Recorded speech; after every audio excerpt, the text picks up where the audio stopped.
All right, we're just waiting for the room to fill up.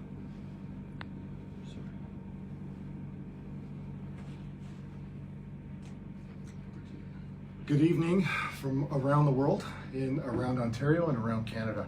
Thanks for tuning in tonight. The title of this broadcast for many of you logging in tonight may be called a preemptive SOS. As you may have seen on some other social media influencers out there, there have been a lot of rumors going around about very increased police presence around the National Capital Region commencing this week. Although we have confirmation they're not here yet, to our knowledge, we believe, given the number of different sources that have been telling us, that there will be a very heightened or increased police presence in Ottawa. We believe it's a credible enough issue that we wanted to do this broadcast. And while it is not time for alarm, it is time to, if you want to support us, if you really want to help out, what I'd like you to do is start thinking about coming to Ottawa. I don't want you to get in your car tonight. I don't want you to start packing tonight, but I want you to start preparing your families or talking to your employers and saying, listen, I really feel that my place is in Ottawa this week. I can't give you a timeline, and I can't promise you that once you get here, it will have been absolutely necessary. But we have concerns. We have concerns that a large number of police will be here, and they are setting up a processing center out in Lansdowne, and we want to make sure that we're prepared. If this does happen, we will be absolutely peaceful. This will not be confrontational. We are cautiously optimistic that that is not going to happen. But if it does, we are prepared, we are confident, and I don't make that as a threat of any kind. I just say that we're really not fazed by it. If you look at what happened in Calgary today, what I would call an absolute disgraceful action by the Calgary police today, okay, which is something that's typical that we have seen throughout this pandemic from that particular police department. But here in Ottawa, we have our own set of problems. We've been told that one of the triggers or indicators where we know that they're going to physically move against us and start arresting us is when our media goes down. When all of our telecommunications devices do go down, when we go fully black, the next phase of this will be the public order units will move in on us and start kettling. Okay? If you think back to 2010 in the city of Toronto during the G8, G20 summit, and you think back to the fiasco that transpired at that event, we really don't want to see that happen again. Okay, but from our perspective, we do believe there is a real possibility that arrangements are being made to that effect. Okay? We will not resist. We will not be violent. Okay, this is a peaceful protest. But the more of us there are, the better it is for all of us. Okay?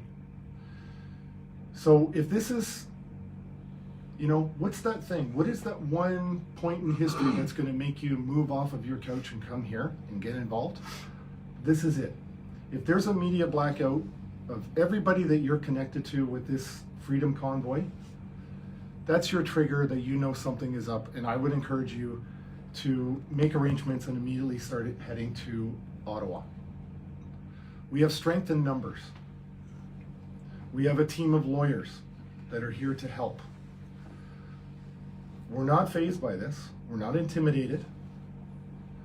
We're just forward-thinking people because we believe we're going to be here for a long time. Now, some of you may be aware that there was an emergency meeting in the House of Commons this evening, and Justin Trudeau himself alluded to discussions about large number of RCMP officers that they're engaging. We do not get the impression that they are working towards sitting down at a table, which is what we asked for today. We asked to sit at a table and find a peaceful solution to this, a responsible, balanced, safe solution to this. And so far, I'm really disappointed to hear there's been no response from the City of Ottawa other than a cowardly tweet from the mayor passing the buck to the Prime Minister. Political theater. I'm here with all these people behind me and all of you viewing from home, expecting leadership from the people that we sent to this city.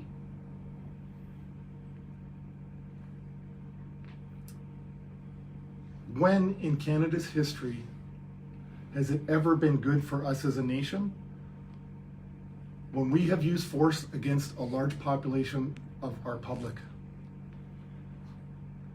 When? Never.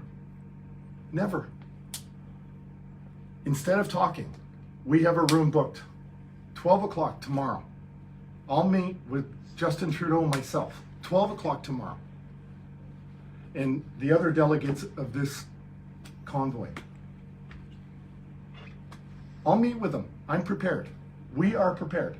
All of us. Our scientists are prepared. They're dying to get in a room and talk to him. And when I looked at his comments tonight, the Prime Minister of Canada's comments, and I forgive my frustration, but he seems to be a one-trick pony. You know, we want actual, tangible result. But to sit here and to insult Canadians consistently every day, he used the word swastika against his own Canadian citizens. And his constant message is the only way out of this is through a vaccine that nobody wants. Nobody wants this vaccine because they want to be protected from a virus. They're getting inoculated against unemployment. We're here to talk. Let's find a peaceful resolution to this. I want to go home. I want to go home, but I'm not. I'm not going until I'm no longer needed here. And based on all the support that we have from the people of Canada, I have an incredible amount of support and a lot of people that seem to want me here. And I'm not going home until the job is done. Okay? I am not calling for violence. I'm not expecting you to get into your vehicle, drive here, and create problems, create crimes. Okay, that's not what we're saying. Strength in numbers. We got sent here to send a message. The message isn't getting through. He's not getting it. And I apologize if I'm bashing the guy, but honestly, from my assessment, he's got a 22 caliber mind in a 357 world. Okay? Let's get at a table, for God's sakes. Enough hiding. I'm willing to sit at a table with the Conservatives and the NDP and the Bloc as a coalition. I'll sit with the Governor General. You put us at the table with somebody that actually cares about Canada. You know, and a note on that, there's no more Mr. O'Toole. Okay? And he talked about an election today that Canada voted for vaccines. I'm sorry, there was no vaccine on any ballot that I saw. Okay? Nobody in this movement voted for vaccines to be forcibly coerced into their bodies. That's insanity. Okay? So I'll talk to any level of government that can actually get a decision done. Okay? Because I can see clearly, we can see clearly, the Liberals don't want to talk to us. We want to talk to them. We will talk to them. They are the official government of Canada. But can you just come and meet us at a table? Please. Okay. With that, Bridget has a few things that she'd like to talk about. We have a doctor for truck drivers and those that may not be able to get medical help. He is the Providence Healthcare. He is a GP that has lost his position due to COVID mandates. And his name is Jeremiah Hadwin. You can reach him at 1-888-815-1930 or www.providencehealthcenter.com. So for anybody that's looking for a doctor who is also like-minded. We're good? Yep. Does anybody have any questions? I have two for you. Okay. Right now.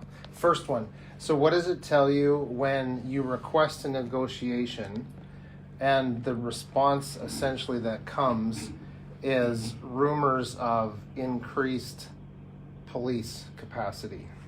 Well, that's a great question because if anybody tuned into the live feed that we had done this morning, we recognize the position that the Chief of Police for Ottawa is in. He has been put in an impossible situation. He cannot deliver, and I've said that this morning. He cannot deliver on what we want. He is being somehow used as a doorstop in not actually helping things progress in the right direction. This action is absolutely irresponsible on the part of the government. But to be clear, the police cannot solve this problem. They can solve this problem with force, right? They can solve this with force. But do they really want to go down in history as a police force that is going to have to now apologize to yet another group 10 years from now? Do they want that as their legacy in the nation's capital? So it's frustrating. It's very frustrating. They just can't solve our problem. We want the politicians. They were elected to solve these problems. That's who we want to talk to. So my second question is, what would you say to the RCMP and other police officers that we know are watching this? Yes. What would you say to those particular officers? So there are guys that your children play hockey together. Mm-hmm. What would you say to those officers? What I would say to those officers is you took an oath, and you've heard that. You've heard that repeatedly for the last 2 years. You've taken an oath. And I think the public in their discontent for the actions of police officers across the world, have used that line enough, but maybe some police just need to keep hearing it again. I would say to the police officers, and I made this officer to an outstanding Ottawa police officer today, I would say, if you're not sure, if you're on the fence, if you don't know what side of history you're on here, I have a team of world-class scientists in this room, and I made the offer. They will sit down quietly, privately, and talk to you. You're getting an opportunity to have an audience with the premier scientist on these vaccine mandates. I'll put any police officer in a room who's just not sure with one of these world-class scientists and let them talk about these issues. Because at the very minimum, I'm pretty sure that informed consent, if you coerce somebody, it's still assault.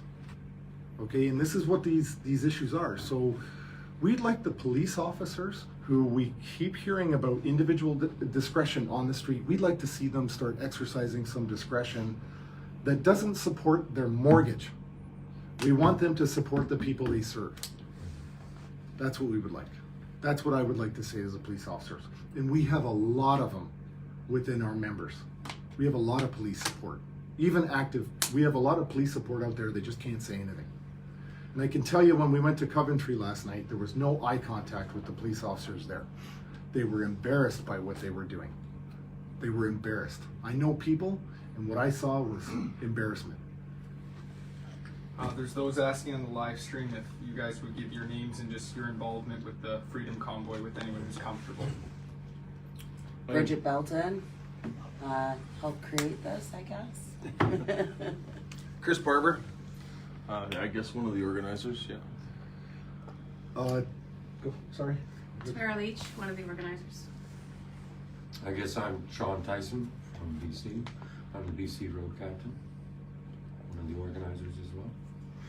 Dr. Roger Hodkinson, I'm a pathologist from Edmonton, Alberta.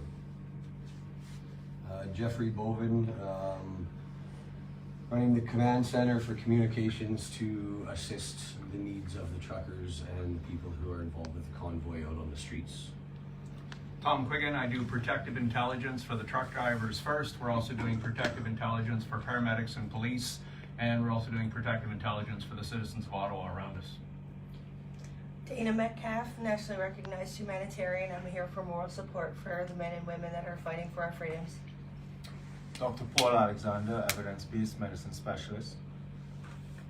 Miranda Gager, road captain from Lloydminster. Brian, Dale Hens, road captain from Manitoba.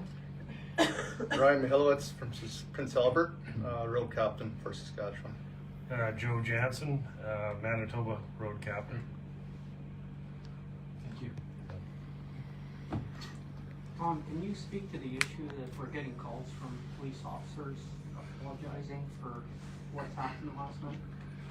Yeah, without giving away too many details, we have worked extremely hard, myself included, with a couple of honestly, my relationships, my personal relationships that I've developed through my short time here with the Ottawa police officers has been extraordinary, and I know we've consistently encouraged all of the truckers and the road captains and everybody on the team to build a solid relationship with the Ottawa Police, the OPP, and the RCMP. We're keeping it professional, obviously. We're not compromising their integrity by feeding them and stuff like that. But we have a really solid relationship with the police when it's appropriate for everybody. Now, we did get some calls yesterday. Some of the police officers we've been dealing with were pulled out of the city yesterday for a reason we weren't made privy to. But they called to say, look, we didn't know about the raid last night. Okay, and from what I had listened to, I believe the one particular officer, he was sincere in what he was saying, and it was echoed by another officer to me personally. They were pulled out. They just said, don't ask why, kind of shake their head. Everyone at the ground level wants to go home. We just want to go home, and we want to be safe. We want to be responsible. Okay? And that's really what it is. It's about building the relationships. This is community policing. It's just on a gigantic scale. So, it's kind of like saying goodbye to some of your friends, I suppose, in a way. Just one thing as a synopsis, could one of you give us just a statement of what the Freedom Convoy stands for? Unified together. Unity. Canadian unity. Hope. Yeah. Freedom. Yeah. I think hope is a good one. There is a lot of hope. Walking down the street with him today was like, I felt more like a bodyguard with a VVIP, right? Everybody was coming up to him on the street. Locals. By the way, it's true, we do have over 100 affidavits from the residents of Ottawa supporting the truckers, telling stories about how they've never seen the streets so clean, how the shovels, we bought 100 shovels. We bought salt. Okay, we're shoveling sidewalks. Okay, crime is down 90% in the city, according to one of the newspapers in Toronto. So, yeah, it's noisy at times. Do you want to hear horns, or do you want to hear "Oh Canada" every hour on the hour? What would you guys prefer? Do you want to hear a resounding chorus of "Oh Canada" come from your nation's capital, or horns? I like the horns. like the horns? I love the horns. We love the horns. But oh, Canada for sure. Any more questions from the floor? Or Doctor, I know you wanted to say something? Oh, well, I mean, if you look, I just wanted to say something that's very important that the Canadian people understand, which is that when you see Hodkinson or myself here, we don't represent just a small portion of doctors and scientists in Canada. I have literally thousands of emails and telephone calls from doctors across Canada and across the world, United States, particularly Ontario and the rest of Canada, telling me, look, you guys, you Hodkinson, you Pones, you Alexander, you have been the brave ones and the courageous ones. But we stand behind you. We are fearful. We're going to be targeted by the government, by our colleges. We're going to lose our appointments and our income. So please, please don't keep quiet. You wage the battle. You stand behind the trucker. You give them the science that they need, because we know 100% of the science is behind the trucker. So you be our force and our tip today for us. And I wanted to share that. One of the viewers is asking about safety. People are concerned about safety. Can you speak about that? We've seen nothing but safety since we started this. I think the best thing is watching everybody hug each other, which I know in Calgary is not a good thing to do, but we're hugging each other. We're not wearing masks. We're smiling. This is the best thing I've seen in the last 2 years in Canada. I have never felt so much love. I had a couple Ottawa City. I had a couple Ottawa City residents come up to me today, and they said they had to come out and see for themselves how bad it was, judging by what they've seen on the news, on the local news and the what do they call it, the legacy news media. Yeah. They come out here to see people hugging and handshakes, and they were totally amazed, absolutely amazed. They said it's totally different than what they were portrayed, or what we've been portrayed as. A little 70-year-old woman actually stopped me just this evening out on the street, and she was quite concerned because she walks these streets all the time for her exercise, and she was quite concerned because she noticed a few of our trucks might be missing out of some of the rows, and she was quite concerned because she said Ottawa citizens everywhere want us here, and they didn't want to see us leaving, and she was concerned that we were leaving. Is it concerning that city councillors would use the word insurrection? Yeah. Tom's hot button. Tune in tomorrow. Yeah. If okay, maybe that's a hot button issue for me, but I gotta say, I've played that recording to several people, and the hysterics coming out of, like, the comments were so.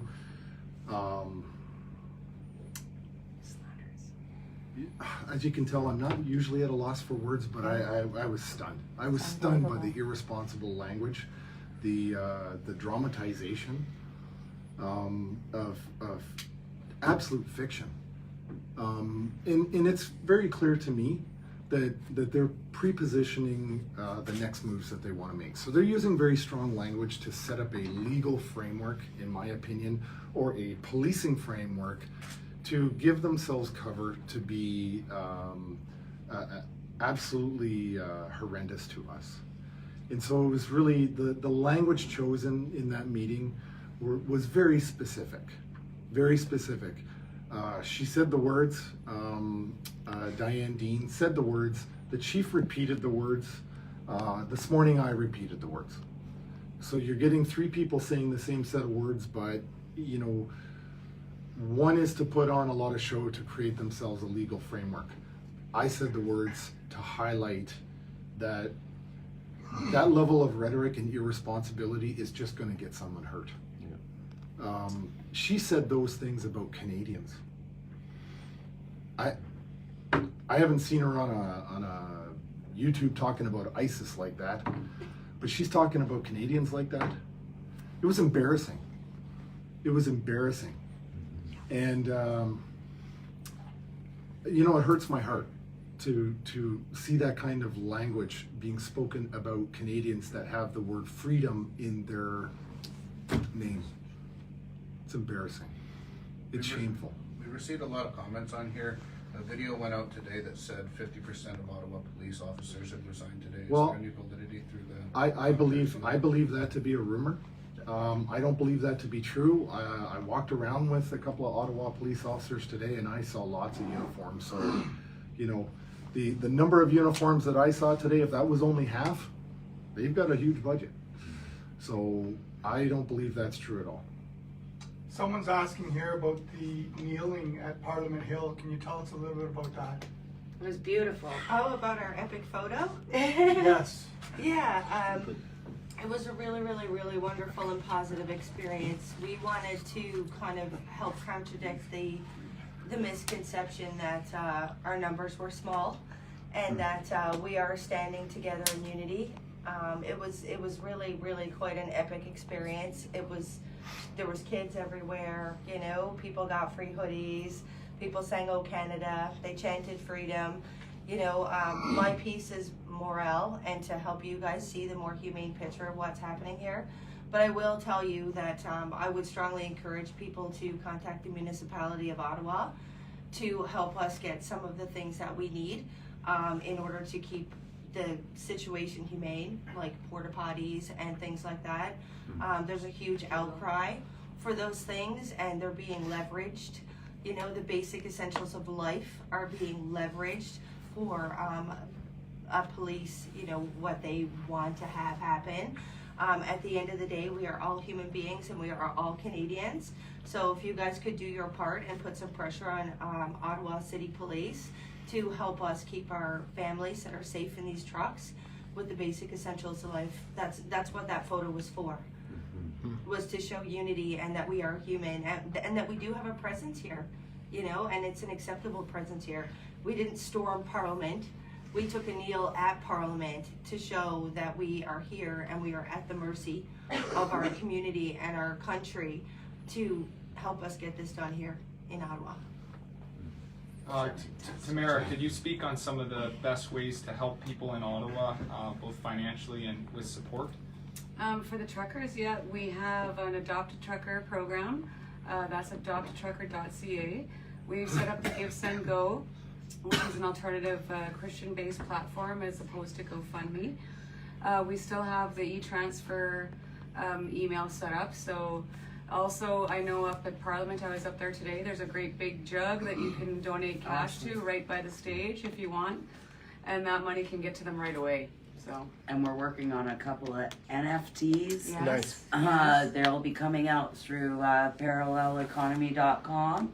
And we'll be looking for an auction house to auction off a few sweaters with the names of some of the organizers on those shirts.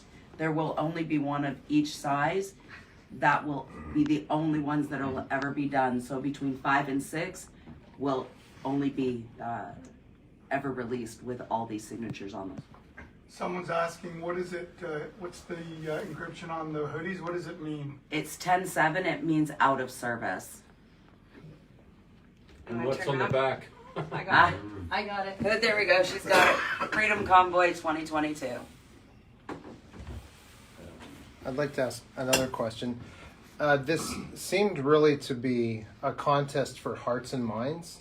A lot of people, even in the Green Party, they have a large percentage of their members that support the truckers. Could you maybe workshop the idea for us of the rumors that we hear about, let's say the RCMP coming in their battle rattle? Can you talk about the hearts and minds and a shift maybe, or what is that playing into their decision for increased force? I don't really know from a tactical point of view that it makes over, you know, I'm not the on-scene commander developing that plan. However, I would say that, you know, the advice that we got was that they would shut down all telecommunications prior to starting the kettling to start rounding us up.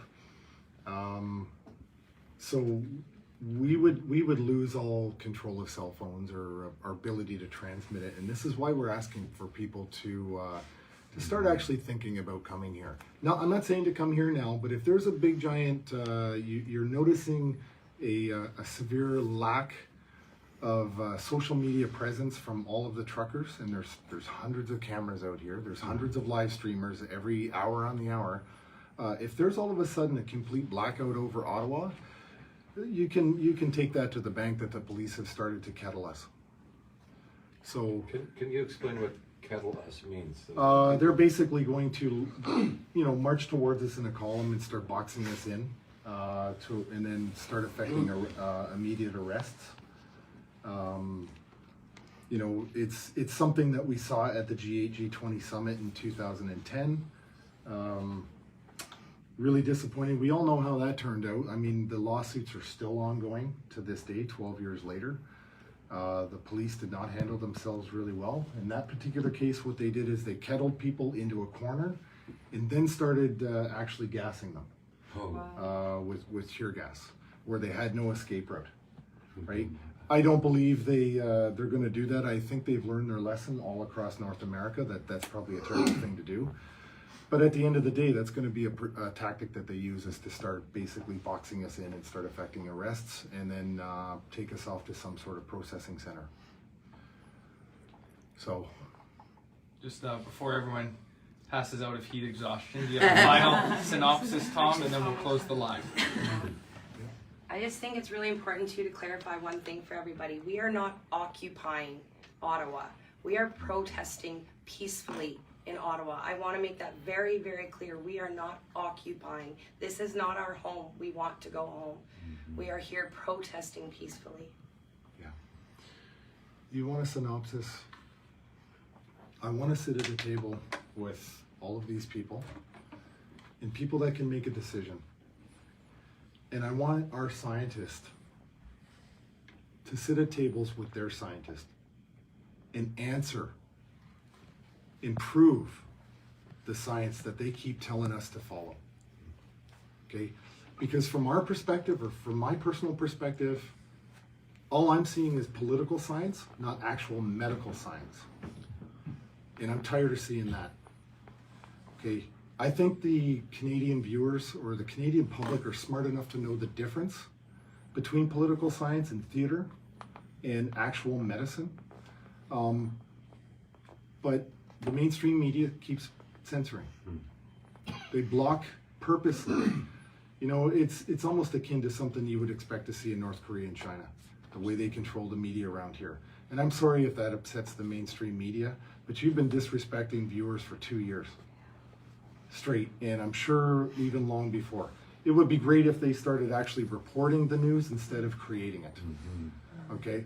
We have the scientists that want to sit down publicly and talk about these issues. We want to get the word out and tell the public. Let the public decide. Let the public hear both parties and let the public decide. Okay? Don't coerce them into getting a jab. Let them decide for themselves. And from my limited understanding of the law and informed consent, but I always understood it to be a two-part formula. Okay? I'll give you my consent when you give me the information. And since these long-term safety studies are not yet complete, the clinical trials are not yet complete, how can you give me the information? How can you give me the information for me to take a decision or to consent when I don't know the risks? And when you're concealing the risks, I know they're concealing the risks. They know they're concealing the risks. Let the public know. Let the public know what the risks are. And let them make a free choice, which is their constitutional charter right to do so. I want to get at a table. Great. Well, thank you all for your time. We'll close the live there. Thank you. Good job. Good job, guys.